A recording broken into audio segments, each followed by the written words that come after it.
Los invitamos entonces ahora a escuchar a Andrés Bortagaray y la exposición de los pilares de una movilidad sostenible.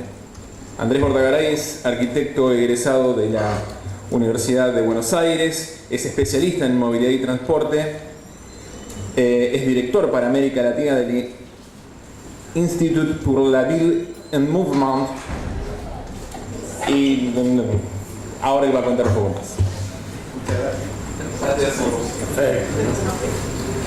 Bueno, buenas tardes a todos. Lamento lo de la pausa, espero que todavía quede un poquito de energía. Ya estamos en el viernes a la noche, pero bueno, lo primero es agradecer a la facultad por la invitación y por participar de este diálogo. La verdad que aprendí muchísimo escuchando todas las exposiciones hasta ahora y quería compartir algunas reflexiones que no sé si se aplican tan directamente, pero bueno, la idea es que de todos modos puedan servir. Y ahí hay varias cuestiones, ¿no? Cuando hablamos de los pilares de la movilidad sustentable, pensaba, ahora se habla mucho de las ciudades inteligentes o de smart cities, y también hay algunos que hablan de la ciudad sabia, que me gusta como expresión, y me acordé que hay un libro que habla de los pilares de la sabiduría, de Lorenz, y que dice, bueno, pensando en las utopías, que una cosa son los sueños cuando uno está cansado y después se despierta y se olvidó, y otras son los que realmente pueden hacer cambiar. Ojalá que todo esto sirva para producir un verdadero cambio inclusivo, y creo que también si pensamos en el futuro, un tema clave que debería estar presente asociado a la movilidad, también a las cuestiones de cambio climático que se mencionaban, es a la era post-petróleo, ¿no? Es como bastante inmediata, ¿no? En varias ciudades europeas se están prohibiendo el diésel, en algunos modelos y dentro de muy poquito todos, adentro de la ciudad, y los motores a combustión a partir del 2040, en un horizonte bastante próximo, que creo que tenemos que tener en cuenta también en lo que pensemos. Y por supuesto la cuestión inclusiva, porque los recursos no son infinitos y tampoco lo serán en el futuro, y la sabiduría que tengamos para usarlos puede, digamos, hacer que rindan bastante más. Acá la cuestión es que podemos también aprovechar todo esto para hacer espacio público de calidad o no en las intervenciones. Y podemos aprender mucho de las experiencias que vamos acumulando. Y, digamos, más allá de que creo que está muy bien haber puesto el marco metropolitano de Santa Fe, Paraná, por un lado, y el plano del Gran Santa Fe, por otro, para pensar en la movilidad. Y creo que si asociamos a esta idea de un horizonte no tan lejano, del post-petróleo, a los esquemas de circulación que tenemos, también podemos llegar a encontrar algunas pistas más. Y también lo podemos ver con algunos ejemplos de cómo se ha intervenido en las ciudades en el siglo XX y ahora, y qué cambios están habiendo. Algunas cuestiones que había comentado aquí antes, algunas que son de investigaciones más nuevas. En general, digamos, tenemos en las ciudades costeras los lugares donde se puede disfrutar el paisaje. Acá hay La Habana, Montevideo, podríamos poner Río y varias otras, Rosario, Santa Fe, y Santa Fe después de la intervención de los pilares, pero ya, digamos, hay mucho, y donde se combina, digamos, una idea de poder circular también con una idea de poder disfrutar el paisaje. Después hay una serie, está la cuestión patrimonial, ¿no? Hay una serie de intervenciones muy violentas. Esta es cuando abrieron la vía de los foros imperiales, en medio del foro romano. Imagínense, hoy sería totalmente inconcebible, y de hecho lo han peatonalizado, pero digamos, son concepciones que van cambiando. Esta era una visión de artista de cómo imaginaba el futuro de México en algún momento en los años 50, y que por ahí no estuvo tan lejos, pero esa capacidad de anticipar el futuro de los artistas. De hecho estaba en la exposición de arquitectura, y digamos, eso está cuando uno habla, cada vez que se habla de la necesidad, de los cuellos de botella de congestión que se producen, y la necesidad de ampliar el espacio vial, en este caso del Periférico de México, lo habían llevado a hacer un segundo piso cuando ya no hubo espacio para más carriles, ¿no? Y a pesar de que está matemáticamente demostrado que en general a cada carril que se agrega se le termina produciendo una nueva congestión, con la teoría de los juegos y con otros modelos bien sofisticados, que si uno no le cree a los números puede verlo en la práctica, porque es lo que pasa en casi todos los casos. El problema es que además no se resuelve el problema de la circulación, pero sí se sacrificaron otras cosas en el medio que después son muy difíciles de recuperar. También tenemos realidades que sin haber construido algo tan espectacular, estas fotos de Lima, de un colega de Lima, profesor de ingeniería, que cuando atraviesan los lugares donde están altamente urbanizados se producen conflictos y amenazas muy grandes a la seguridad vial. En general, cuando nosotros hablamos de la crisis de la seguridad, lo primero que pensamos es en el crimen, y probablemente hay razones para hacerlo, pero estadísticamente estamos amenazados muy altamente por este tipo de seguridad, y creo que es algo que también hay que tomar en cuenta, y muchas veces en los barrios atravesados las situaciones son diferentes según el nivel de ingreso de los barrios. Para seguir con Lima, San Isidro y Miraflores, que son dos barrios prósperos, tienen muy pocos accidentes, y otros que tienen este tipo de situaciones tienen muchos más, ¿no? Después, bueno, es muy conocido el ejemplo, ¿no? Cuando en vez de decir que trato de ampliar los carriles hasta donde puedo, poner prioridades de circulación, como lo han hecho muchas ciudades, entre ellas Curitiba, que fue bastante pionera. En verdad eran medidas de los años 70 para combatir la primera crisis del petróleo, ¿no? Y promovidas por el gobierno federal, y fue una de las respuestas. Y asociado, digamos, a lugares de alta densidad, a donde circula el transporte público masivo, y sin gastar lo que cuesta un subte, que era lo que querían hacer originalmente y que ahora todavía quieren hacer, pero dijeron, ¿cómo lo podemos resolver con inteligencia? Otra cosa de Smart City, no era una cosa tan tecnológica, era bien de reflexión, para poder mejorar las condiciones de circulación, prioridad en la circulación, mejores paradas, juntar el uso del suelo y la movilidad. Y también, como fueron los primeros que empezaron con los vías articulados, con paradas elevadas para que los pasajeros subieran y bajaran a la misma altura cuando llega el ómnibus, entonces se para menos tiempo y cualquier problema de accesibilidad o de otro tipo, digamos, se podía superar. Bueno, este ejemplo que es en Bogotá, hay otros que no son tan lindos, pero que, bueno, además con el arquitecto Rogelio Salmona, todo un tratamiento de espacio público que combinaron además con el tratamiento hídrico y con una zona del centro que estaba muerta, y que esto ayudó a levantar. Y después creo que hay un ejemplo reciente de Buenos Aires del que se puede aprender mucho, porque se iba a hacer una cosa y al final se hizo otra. Fue un poquito accidental, porque esto se iba a hacer, se llamó licitación, pero había algunos errores formales, y por eso un recurso que se presentó en la justicia terminó parando la obra, que era poner en la 9 de julio, en el año 2009, 3 carriles por lado, para hacer un viaducto, una obra que era bastante cara y que, digamos, finalmente era pro auto, ¿no? Y al final eso no se pudo hacer, porque hubo un recurso judicial, pero además en el medio de un amparo que había hecho el propio gobierno, reflexionó y tenía otra propuesta que fue la que adoptó y llevó adelante un poco en el esquema de las otras ciudades que veíamos, ¿no? Que es el Metrobús, que todos conocen, y que me parece que daba una lección importante, porque entre un proyecto y otro había una diferencia económica muy grande. El Metrobús costaba mucho más barato que los túneles viales, y en la práctica terminó beneficiando a mucha más gente. Ambientalmente es mejor. Se podría después ver qué pasa con las emisiones de los ómnibus y todo, pero en todo caso no es peor de lo que hubiera pasado con las emisiones de los autos.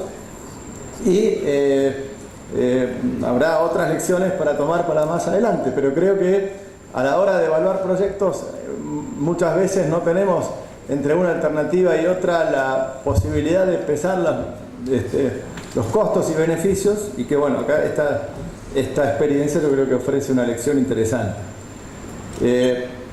Después, eso de reinventar tecnologías que se inventaron para una cosa y usarlas para otra, como es el ejemplo bien conocido de Medellín, que utilizaron las tecnologías de deportes de invierno para hacer transporte público masivo a zonas bien populares que estaban totalmente cortadas del transporte público de la ciudad, y digamos, ya que estamos en la Facultad de Arquitectura, además acompañadas de intervenciones cuando se llegaba a los barrios bien carenciados, de muy buen nivel de equipamiento y de buena calidad arquitectónica, que también trataron de hacerlos más atractivos. Y después, bueno, esta idea de post-fósil. A veces cuando discuto con algunos, digo fósil para decir que otras ideas son viejas también, ¿no? Pero por ahí yo estoy equivocado, pero bueno, yo lo uso en el argumento. Por ejemplo, en Londres han hecho aparte de promover las medidas tradicionales de la bicicleta, que son en todos lados muy importantes, promovieron una autopista de bicicletas, ¿no? Con un ancho de 3 metros, y no solamente para hacer los tramos más cortos, que muchas veces son los primeros que la redinamización de las bicicletas traen, sino también para apuntar a viajes de 7 kilómetros o más, ¿no? Algunos critican, y después fíjense que lo que no estaba con la bicicleta es un carril de ómnibus, finalmente para los coches queda muy poquito, ¿no? Y por otro lado, acá al lado es un puente también sobre el Támesis, y después hay otro que es estrictamente ferroviario, ¿no? Claro, si hubieran dicho, bueno, vamos a tratar de ponerle la capacidad, la cantidad de autos que hay, la solución hubiera sido otra, ¿no? Es como entrarle, no tratando de acompañar la demanda, sino por el lado de la oferta, ¿no? Es decir, si yo pongo esta oferta, puedo inducir a otro tipo de viajes y apostando con eso a futuro. Igual hay un problema ambiental muy grande que después podemos hablar, que la otra mala noticia de las emisiones es que además del calentamiento global, hay un problema muy grande en la salud, ¿no? En los pulmones. Ellos hablan de una reducción de la expectativa de vida de los londinenses entre 9 y 16 meses, enfermedades cardiovasculares, respiratorias y de otro tipo, y eso es parte del asunto de la revisión del diésel, que en general la industria europea promovía hasta hace muy poquito, adentro de las ciudades. Bueno, después están las medidas un poco efímeras, pero que sirven para cambiar la conciencia, para un día sin auto, etcétera. O, digamos, estos en Nantes, intervenciones, bueno, acá es con tranvía, el tranvía cuesta más caro, pero, digamos, directamente los autos no entran al casco urbano central, ¿no? Y hubo toda una operación urbana que tiene algo que ver por ahí con la zona portuaria, de reconversión y de desarrollo, guardando algo de la memoria industrial y tomando contacto con el río, que forma parte de una operación más grande. Después está el tema de bajar las velocidades máximas, ¿no? Eso es algo que no tiene costo, salvo pelearse con los que manejan, ¿no? Así, yo mismo, si manejo, no quiero que me bajen la velocidad, pero hay un dato muy contundente de la Organización Mundial de la Salud que dice que por cada 5 kilómetros por hora que se baja la velocidad máxima, baja en un 30% la cantidad de accidentes mortales. Y eso es cuestión de, claro, uno puede también diseñar la infraestructura para eso, pero es un dato. Además, si uno la quiere diseñar para ir a 80 por hora o a 100, las curvas tienen que tener unos radios mucho más grandes, más consumidores de espacio, y que se pelean un poco con el espacio público en la ciudad, y además con las posibilidades de hacerlo peatonal en otro lado. Y después, bueno, calles que han cambiado de forma permanente, ¿no? Times Square, muy conocido, pero digamos no deja de ser un dato, ¿no? Esto cambió completamente el uso y tiene otro tipo de espacio público. Bueno, esto es cuando se congelaron los canales de Ámsterdam. Y claro, algunos dicen, bueno, esto se va a arreglar, ahora en vez de tener autos con motor a combustión, ponemos autos eléctricos, y además viene la cuestión con que vienen sin conductor, ¿no? Está la industria del automóvil internacional lanzada en una carrera por un lado por el auto eléctrico y por el otro lado, ya que están los ingenieros metidos con los circuitos en forma un poquito paralela, con el desarrollo del vehículo autónomo, ¿no? Y dicen, bueno, que además esto va a mejorar las ciudades porque no vas a tener que estacionar, ¿no? El vehículo autónomo además es más compartido, supuestamente no tiene un propietario tan caro, vos pagás por lo que usás, después te deja y se va, entonces un tercio del espacio que se ocupa en la calle para el estacionamiento te olvidaste del problema.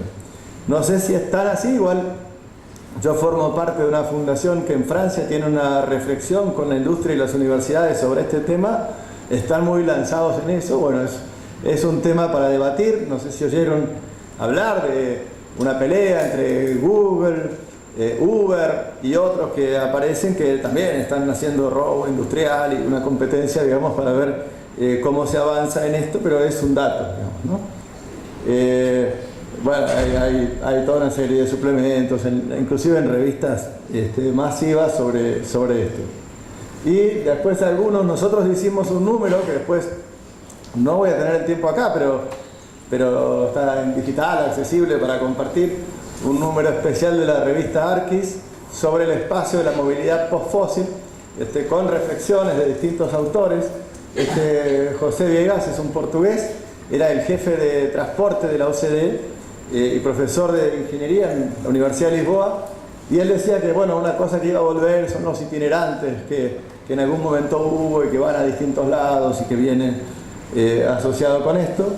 Y después nosotros siempre insistimos, ¿no? Uno puede tratar de hacer que la tecnología avance mucho, pero si quiere consumir menos petróleo hay otras formas de promover la movilidad sustentable que induzcan a ese tipo de movilidad. No sé si es una pista para el puente o no, eso ustedes lo tienen que discutir, pero digamos, todas las condiciones que uno pueda crear para que se den en forma más segura creo que son importantes. Y otro tema, es una reflexión de un colega paisajista francés que está en Buenos Aires. Él hablaba mucho del espacio público ferroviario a revalorizar como espacio verde y público, ¿no? Nosotros tenemos, tanto en los lugares donde todavía circula el ferrocarril, como en las reservas de terrenos ferroviarios, recién hablaban de acá, de las playas del Belgrano, bueno, ahí están, por un lado las presiones de la urbanización y por el otro lado, digamos, la posibilidad de que sea verde y público y absorbente, y creo que eso vale la pena también ponerlo en la reflexión, pero además también insistir con la capacidad bastante inigualable que tiene el ferrocarril en términos de eficiencia energética y otras cosas, por lo menos para los viajes más masivos de pasajeros. Y después hay toda una serie de, acá hay otros pilares, pero que los tiraron abajo, pero esto era por otra cosa, pero me pareció interesante también incluirlos en la reflexión. Esto es en Seúl, ¿no? Que había una autopista que llevaba 140.000 autos por día, una bestialidad, y que un alcalde, que además había sido presidente de Hyundai y ganó la campaña con eso, dijo: lo voy a tirar abajo. Había un proyecto que venía de la Facultad de Ingeniería, de un profesor con los alumnos que empezaron a agitar las aguas, y bueno, lo tiraron abajo y no tuvieron ningún caos de tránsito. Además hay más transporte público y peatonal en los costados.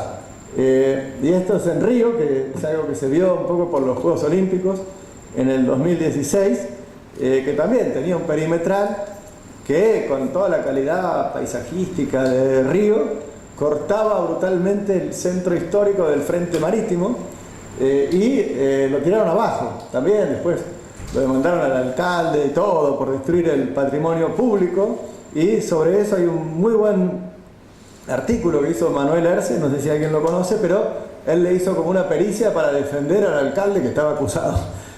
Y hace muy bien toda la fundamentación de por qué esos cambios de infraestructura, y hay un museo de Calatrava y otras cosas más.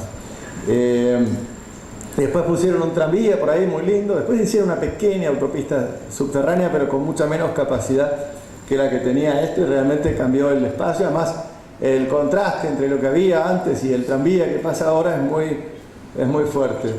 Y esta es otra en Seúl, esta vez no lo tiraron abajo, pero lo hicieron totalmente peatonal. No sé cómo estará circular por Seúl ahora, con todas estas operaciones, pero invirtieron mucho en transporte público por otro lado, y esta es bastante reciente también. Y después, bueno, otro tema a tener en cuenta en la circulación es el estacionamiento. Ustedes saben que cada viaje en vehículo termina en un estacionamiento. A veces nos rompemos la cabeza viendo todo lo que se puede hacer, pero bueno, una posibilidad es intervenir sobre el estacionamiento. Este es un estacionamiento en Bélgica, en el país flamenco, en Leuven, donde hay una universidad, y tiene en la estación de tren estacionamiento para 4.000 bicicletas, ¿no? Después hay algunos de autos, pero no tantos, pero es una forma de regular. Y la otra es, eso lo veíamos, está en este número de la revista que les digo, y me falta poquito para terminar. Lo habíamos tomado también cuando uno habla de las ciudades inteligentes, con toda la metáfora, ¿no? Que la idea de que la computadora personal fue inventada en un garage de California, de donde salió Apple, que después volvieron al garage y todo, y que bueno, en todo caso ese era un uso inteligente del espacio de estacionamiento. Y después, cuando hicieron la nueva sede corporativa de Apple en Cupertino, por las regulaciones municipales tuvieron que hacer un estacionamiento para 11.000 autos, ¿no? Entonces, bueno, ahí Marcelo Corti, no sé si lo conocen, que está con el Café de la Ciudad, hizo todo un artículo reflexionando sobre el tema y de cómo, digamos, puede ser un uso inteligente o no de ese espacio. Y bueno, hablamos de la cuestión ambiental, pero volver a hablar de Nueva Delhi, por ejemplo, tiene un problema enorme de congestión, a cada tanto tienen que suspender todo. Hace poquito estuvimos en un congreso nacional de ciudades de la India ahí, y cuando hablan de la ciudad inteligente, bueno, vienen también, pero se han metido con el auto hasta un lugar que son mucha gente, tiene consecuencias a medida que se va motorizando la India bastante grave, y también tienen planteado 2040 terminar con el motor de combustión interna. Y bueno, nada, ahí está otra de las publicaciones. Son algunas reflexiones para dejar, pero me parece que es muy movilizador el ejercicio que están haciendo con las universidades, la facultad, la municipalidad, y abrir el tema a la ciudad, y que a veces digamos, un proyecto de este tipo puede ser el disparador de toda otra serie de cambios que sé que tienen en discusión, pero que tal vez bueno, sea el detonador. Así que, nada, muchas gracias. Quería compartir.